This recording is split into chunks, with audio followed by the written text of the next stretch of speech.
إن الله وملائكته يصلون على النبي يا أيها الذين آمنوا صلوا عليه وسلموا تسليما.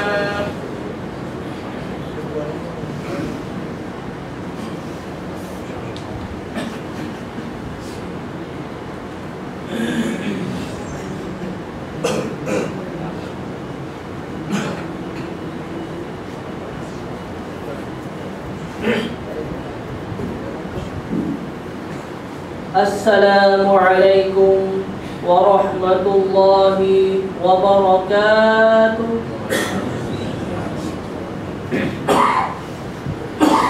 Allahu Akbar, Allahu Akbar, Allahu Akbar, Allahu Akbar. Asyhadu an la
Alhamdulillahil qaim Allahul ladzi khalaqakum min dha'f thumma ja'ala min ba'di dha'fin quwwah thumma ja'ala min ba'di quwwah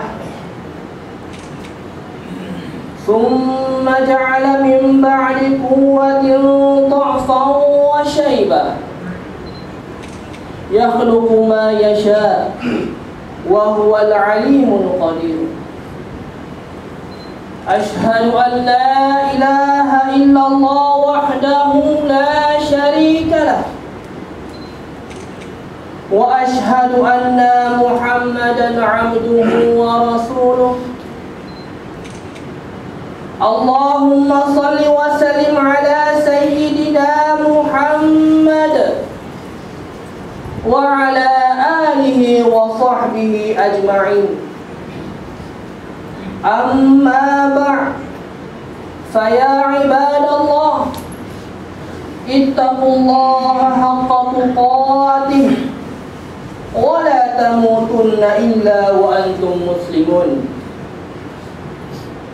Sidang Jumat yang dirahmati Allah sekalian, marilah kita meningkatkan ketakwaan kita kepada Allah Subhanahu wa ta'ala dengan sebenar-benar takwa, dengan bersungguh-sungguh melaksanakan segala perintahnya dan meninggalkan segala larangannya. Mudah-mudahan kita memperolehi keberkatan dan keredaan serta perlindungan Allah Subhanahu wa taala di dunia dan di akhirat. Mimbar pada hari ini akan menyampaikan khutbah yang bertajuk Belia Hari Ini, Cermin Masa Depan Negara. Muslimin yang dirahmati Allah sekalian, belia adalah aset yang amat berharga. Mereka lah tonggak kekuatan generasi serta pewaris kepimpinan masa depan negara. Menurut Kementerian Belia dan Sukan, golongan belia adalah merujuk kepada mereka yang berumur di antara 15 hingga 40 tahun. Pada masa ini, golongan belia dianggarkan seramai 11.9 juta orang atau 41.5% daripada keseluruhan penduduk negara ini yang berjumlah seramai 28 juta orang.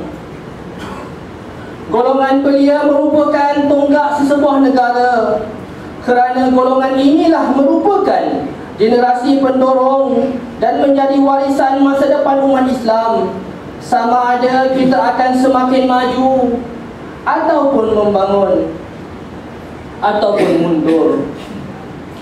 Golongan belia menjadi aset terbaik untuk maju, membangun serta memperkasakan ummah, bangsa dan negara. Pembangunan belia masa kini akan membentuk pembangunan negara kita pada masa hadapan. Oleh yang demikian, belia harus menyahut cabaran untuk menjadi pengemudi bahtera bagi masa yang akan datang. Menurut Profesor Dr. Yusuf Al-Qardawi, seorang sarjana dan pemikir Islam yang tersohor, pada masa kini, apabila kita hendak melihat wajah negara pada masa hadapan, lihatlah generasi mudanya pada hari ini. Sekiranya golongan muda pada hari ini adalah daripada kalangan yang berakhlak dan berhemah tinggi, tentunya negara kita pada masa hadapan menjadi sebuah negara yang aman makmur, ataupun yang dipanggil baldatun thayyibah wa rabbul ghafur. Tetapi jika keadaan adalah sebaliknya, maka bersedialah untuk berhadapan dengan kemungkinan buruk yang akan berlaku. Dr. Said Ramadan Al-Buti dalam bukunya Fiqhus Sirah menceritakan mengenai ketekunan golongan belia, pemuda dan pemudi dalam menjayakan usaha hijrah Nabi sallallahu alaihi wasallam. Dari Mekah ke Madinah, Abdullah bin Abu Bakar yang mewakili golongan pemuda berulang-alik antara Mekah dan Gua Sur. Beliau mengintip rahsia dari kalangan kaum musyrikin Mekah dan membawa ke pengetahuan Rasulullah sallallahu alaihi wasallam dan Sayyidina Abu Bakar di Gua Sur. Manakala Asma yang mewakili golongan pemudi bertungkus lumus menyediakan makanan dan kenderaan untuk keperluan Rasulullah sallallahu alaihi wasallam dan Sayyidina Abu Bakar dalam perjalanan hijrah mereka. Usaha mereka yang bersungguh-sungguh telah menghasilkan kejayaan yang cemerlang dalam penghijrahan Nabi sallallahu alaihi wasallam. Pendukung dakwah pada zaman Nabi sallallahu alaihi wasallam kebanyakannya terdiri daripada kalangan belia. Malah ratusan ribu lagi para pejuang Islam terdiri daripada golongan belia. Mereka memperjuangkan dakwah Islam, pembawa panji-panji Islam, serta merekalah yang akan ke hadapan menjadi benteng pertahanan ataupun serangan bagi bala tentera Islam. Sidang Jumaat yang dirahmati Allah, mereka secara keseluruhannya terdiri daripada kalangan pemuda. Bahkan di antara mereka adalah remaja yang belum ataupun yang baru meningkat dewasa. Usamah bin Zaid contohnya diangkat oleh Nabi SAW sebagai ketua untuk memimpin pasukan kaum muslimin menyerbu wilayah Syam dalam usia 18 tahun. Abdullah bin Umar pula telah memiliki semangat juang yang tinggi untuk mempertahankan Islam sejak berumur 13 tahun. Sekalipun dengan menyingkap kembali kisah-kisah tersebut seolah-olah kita menoleh ke zaman silam, tetapi hakikat perjalanan hidup mereka benar-benar membangkitkan semangat dan menyuburkan jiwa golongan belia untuk membawa obor Islam di tengah-tengah umat yang semakin hari semakin lupa, lalai dan alpa tentang erti dan perjuangan hidup sebagai hamba Allah di muka bumi. Cuba kita renung dan ambil pengajaran melalui kisah Ashabul Kahf yang berani melawan raja yang zalim demi mempertahankan akidah, seperti yang dikisahkan melalui firman Allah Subhanahu wa taala dalam surah Al-Kahfi ayat 13 hingga 14. A'udzu billahi minasyaitonir rajim. Nahnu naqussu 'alaika naba'ahum bil haqq. Innahum fityatun amanu bi rabbihim wa zidnahum huda. وَرَبَطْنَا عَلَى قُلُوبِهِمْ إِذْ قَامُوا فَقَالُوا رَبُّنَا رَبُّ السَّمَاوَاتِ وَالْأَرْضِ لَن نَّدْعُوَ مِن دُونِهِ إِلَٰهًا لَقَدْ قُلْنَا إِذًا شَطَطًا. Maksudnya, kami ceritakan kepadamu wahai Muhammad perihal mereka dengan benar-benar sesungguhnya mereka itu orang muda yang beriman kepada Tuhan mereka, dan kami tambahi mereka dengan hidayah petunjuk, dan kami kuatkan hati mereka dengan kesabaran dan keberanian semasa mereka bangun menegaskan tauhid, lalu berkata, Tuhan kami ialah Tuhan yang menciptakan dan mentadbirkan langit dan bumi. Kami tidak sekali-sekali akan menyembah Tuhan selain daripadanya. Jika kami menyembah yang lainnya bermakna kami memperkatakan dan mengakui sesuatu yang jauh daripada kebenaran. Sidang Jumaat yang dirahmati Allah sekalian, marilah kita bersama-sama menyingkap sejarah yang telah merakamkan tentang kegigihan tentera-tentera Islam sejak kerajaan Umayyah, Abbasiyah dan kepimpinan awal kerajaan Turki Utsmaniyah untuk menawan kota Istanbul, tetapi gagal. Namun satu ketika tampil seorang anak muda, yaitu Sultan Muhammad Al-Fatih, Sultan kerajaan Turki Utsmaniyah, bangkit menghidupkan cahaya dakwah. Dalam usia 21 tahun, baginda berjaya menawan semula kota Istanbul daripada Rom. Antara faktor penyebab kejayaan tersebut ialah tertanamnya kekuatan semangat yang tidak pernah pudar, kebijaksanaan dalam membuat keputusan, berfikir dengan pintar dan kreatif, serta mempunyai keimanan yang teguh.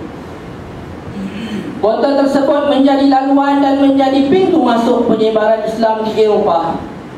Antara kata-kata keramat baginda ketika melancarkan percubaan akhir pada hari ke-53 kepungan untuk menawan kota Istanbul ialah, wahai tenteraku, aku bersedia untuk mati di jalan Allah. Sesiapa yang mahu mati syahid, ikutlah aku. Menurut riwayat, baginda tidak pernah meninggalkan solat fardu, solat sunat rawatib dan solat tahajud sejak balik lagi. Demikianlah contoh kepimpinan pendakwah negara di mana kekuatan rohani tidak dapat dipisahkan dalam diri mereka sebagai seorang pemimpin yang ulung. Justru itu, saya menyeru dan memberi peringatan kepada sidang Jumaat dan umat Islam sekalian bahawa corak tingkah laku golongan belia masa kini merupakan cermin masa depan sesebuah negara. Wahai jemaah dan umat Islam sekalian, demi golongan belia yang kita kasihi, Jalankanlah tugas dakwah dengan penuh hikmah. Tugas berdakwah adalah fardu ain dan tidak boleh diserah kepada golongan tertentu sahaja.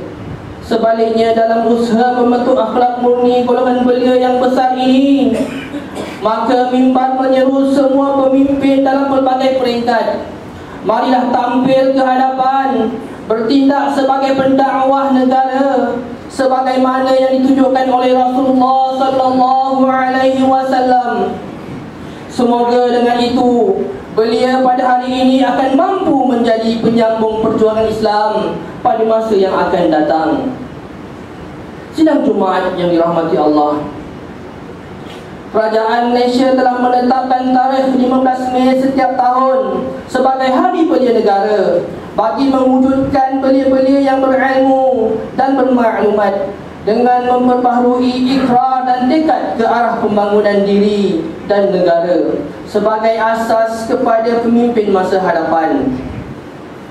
Ia juga bagi memberi kesedaran kepada golongan belia bahawa kerajaan mengambil berat tentang peranan mereka di dalam membangunkan negara ini. Pencapaian para belia kita pada masa kini telah mencapai tahap yang memberangsangkan. Ini terbukti dengan meningkatnya bilangan belia Melayu Islam yang lulus dengan cemerlang dari universiti-universiti antarabangsa maupun universiti-universiti tempatan, berkerjaya dan mempunyai pendapatan yang baik serta mampu berdaya saing. Namun demikian, sedang kita gairah menghadapi perubahan semasa, ada kalanya kita terlupa kepada golongan belia yang masih terkapai-kapai mencari identiti sendiri dalam mengharungi cabaran-cabaran masa kini. Sebagai masyarakat Islam yang telah mengaku bahawa semua umat Islam adalah bersaudara, kita mempunyai tanggungjawab yang amat besar dalam membantu para belia ini untuk memperolehi identiti Islam yang seharusnya ada pada setiap individu Muslim. Tanpa kita sedari, ada di kalangan mereka yang terpaksa mencari identiti dari sumber yang salah dan tidak disandarkan kepada nilai-nilai Islam. Salah satu teras yang amat berkait dengan pembangunan belia adalah dengan meningkatkan keupayaan pengetahuan, kreativiti dan inovasi negara serta memupuk minda kelas pertama. Kejayaan negara pada masa hadapan bergantung kepada mutu modal insan yang dimiliki pada hari ini, terutamanya golongan belia, bukan sahaja dari segi intelek tetapi juga kepribadian yang tinggi. Sabda Rasulullah sallallahu alaihi wasallam yang bermaksud, sesungguhnya Allah sangat kagum kepada pemuda yang tidak ada padanya kelakuan pelik dan menyeleweng. Mengakhiri khutbah pada hari ini, mimbar menyeru para jemaah sekalian, khususnya golongan belia, untuk menghayati beberapa perkara yang telah digariskan oleh Dr. Abdullah Nasir Alwan dalam bukunya Daurus Syabab fi Hamdi Risalat Islam, ataupun maksudnya peranan pemuda dalam memikul risalah Islam sebagai bekalan dalam memikul tanggungjawab sebagai pemangkin agenda negara dan ummah. Antaranya, yang pertama, setiap belia Islam mestilah mengetahui matlamat dia diciptakan oleh Allah Subhanahu wa ta'ala. Yang kedua, setiap belia Islam mestilah mempunyai gambaran dan maklumat tentang strategi musuh yang setiap detik berusaha menghancurkan Islam. Yang ketiga, setiap belia Islam mestilah menaruh harapan untuk menampa kejayaan dalam bidang dakwah dan menghindarkan perasaan putus asa. Yang keempat, setiap belia Islam mestilah mengambil contoh teladan yang ditunjukkan oleh para sahabat seperti tercatat dalam sirah. Yang kelima, setiap belia Islam mestilah mengetahui teknik dakwah yang bijak supaya dapat memberi kesan kepada orang lain. Dan yang terakhir, Setiap beli Islam mestilah mengetahui dengan penuh keyakinan qada dan qadar Allah Subhanahu wa taala itu hanyalah di sisi Dia sahaja. Firman Allah Subhanahu wa taala dalam surah Al-Kahfi ayat 10 yang bermaksud, ingatkanlah peristiwa ketika serumbung orang-orang muda pergi ke gua, lalu mereka berdoa, wahai Tuhan kami, kurniakanlah kami rahmat dari sisi-Mu dan berilah kemudahan-kemudahan serta pimpinan kepada kami untuk keselamatan agama kami. A'udzubillahi minasyaitonir rajim. Iz awal fityatu ilal kahf faqalu rabbana atina min ladunka rahmah wa hayyi' lana min amrina rashada. Barakallahu li wa lakum bil Qur'anil azim wa nafa'ni wa iyyakum bima fihi minal ayati wa dzikril hakim wa taqabbal minni wa minkum tilawatah innahu huwas samiul alim. Aqulu qawli hadza wa astaghfirullah al-azim li wa lakum wa lisairil muslimina wal muslimat wal mu'minina wal mu'minat al-ahya'i minhum wal amwat fastaghfiruh innahu huwal ghafurur rahim. Amin ya muwaffiqat thalihin ووفقنا لطاعتك أجمعين وتب علينا وعلى المسلمين واغفر ذنب من يقول أستغفر الله العظيم أستغفر الله.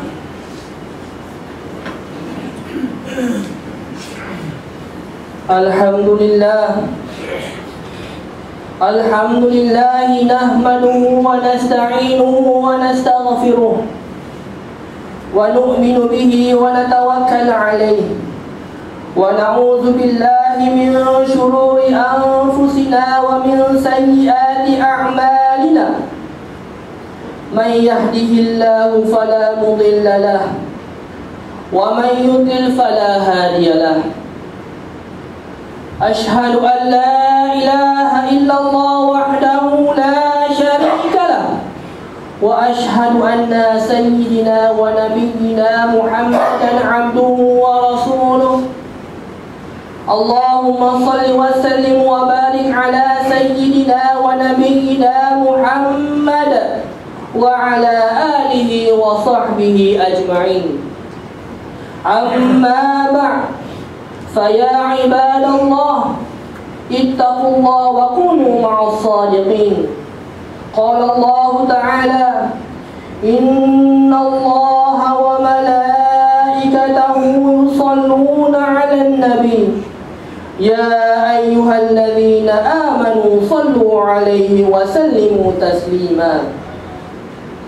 Allahumma salli 'ala sayyidina Muhammad wa ala ali sayyidina Muhammad kama sallaita ala sayyidina Ibrahim wa ala ali sayyidina Ibrahim wa barik ala sayyidina Muhammad wa ala ali sayyidina Muhammad kama barakta ala sayyidina Ibrahim wa ala ali sayyidina Ibrahim fil alamin innaka hamidum majid.